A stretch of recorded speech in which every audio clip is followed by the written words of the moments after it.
Dimitri, thank you for the music. It's beautiful. Thank you so much. Listen, we know that jazz is the art of improvisation. Sure. Okay, that must be tough for robots. Can they do it?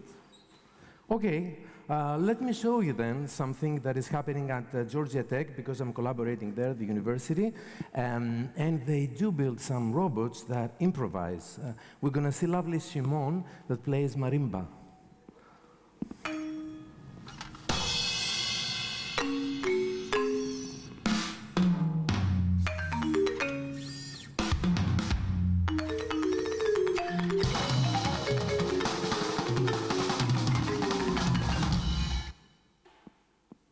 Wow. Right. So this is it? Simone has taken your job now?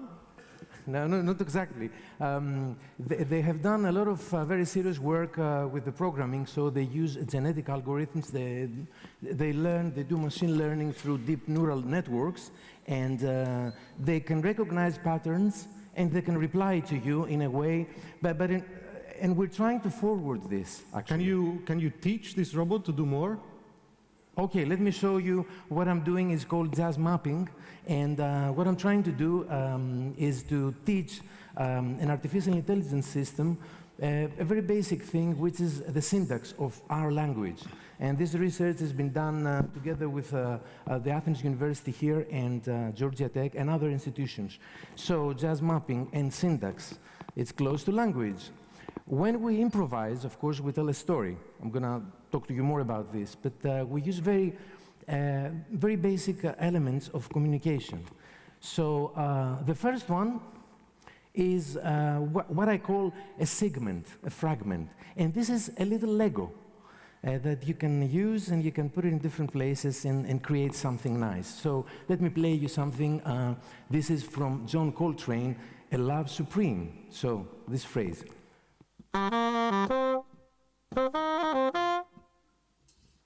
I can use that Lego and build something. You see, it's a little phrase, but it's very recognizable. So let me play some more.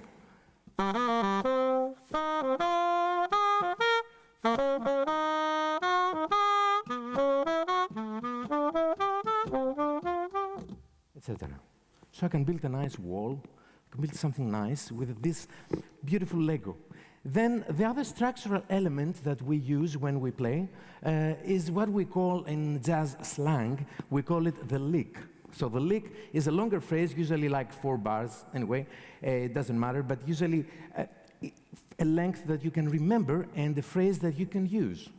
Imagine that we talk and we have a little sentence. So this little sentence, I call it the window or the door in a structure. So it's something that you can recognize, it's there, it's a unit, and you can use it in different places. So let me play a famous lick by Charlie Parker on a blues that he played.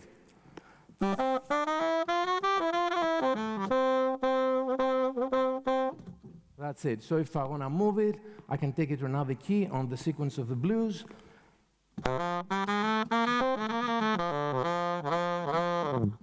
All right. And the third element is a phrase. A phrase, imagine it's a bigger structure. Maybe it's one room, or it's the yard. But it consists of little Legos and of little units like windows, doors, and little towers and stuff like that. So it's a bigger phrase, maybe.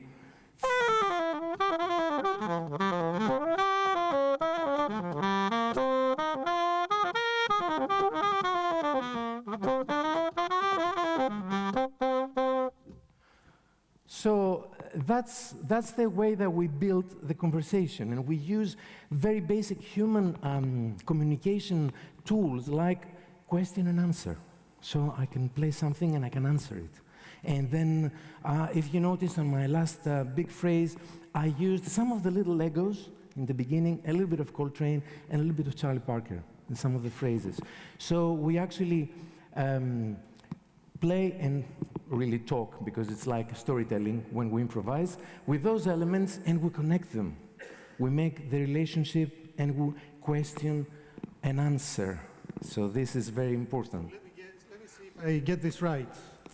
You have some structured elements in jazz music, and you can train an AI system to recognize them first, and then to use them to generate new music. Is that correct? Sure, yes. We're talking about real-time improvisation from an AI system. So we're talking about communicating a language with... And what is the next frontier in creating music? It's creativity. I mean, creativity and self-awareness will come out of this concept of the AI system being able to go back and evaluate what it played. So take a little fragment, a little Lego, and then reuse it again. And then do what we say, a tool that we use, and it's called thematic development. So when you listen to an AI system, at that point, revealing, like Ariadne's thread, a little thread of the story, then you see that it's going to be creative, because it creates conversation. So the AI learns to recognize the parts of the music, uses those parts to create new music, becomes self-referential with the music it creates. Exactly. And through that, it acquires some level of self-awareness. That's what you're saying? Exactly. Eventually, later on? Exactly. Right. That's where so we... what does a human musician do that the robot maybe, it's going to take a while longer until a robot gets that? Okay, it's very important just to make a little note here that very recently I was at the United Nations presenting jazz democracy, and that was a roundtable discussion and performance with many other players, also scientists and people from politics and humanities, and we did have AI on the table, and we talked about all these aspects because we're going to confront them in the future.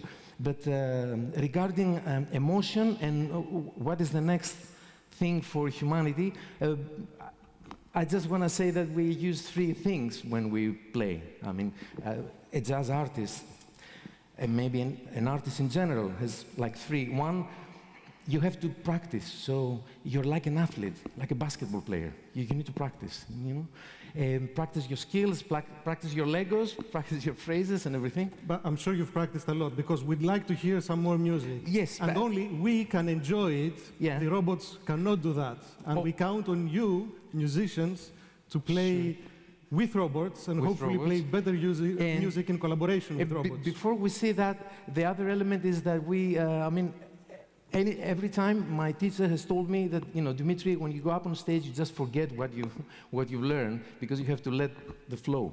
And the third element, we have to be storytellers. So those three elements will probably get us to the next level of emotion, realizing or not expectations, and also this amazing thing of inspiration, which is an unexpected structure coming out of randomness. Excellent. Let's enjoy some good jazz played between a musician and a robot.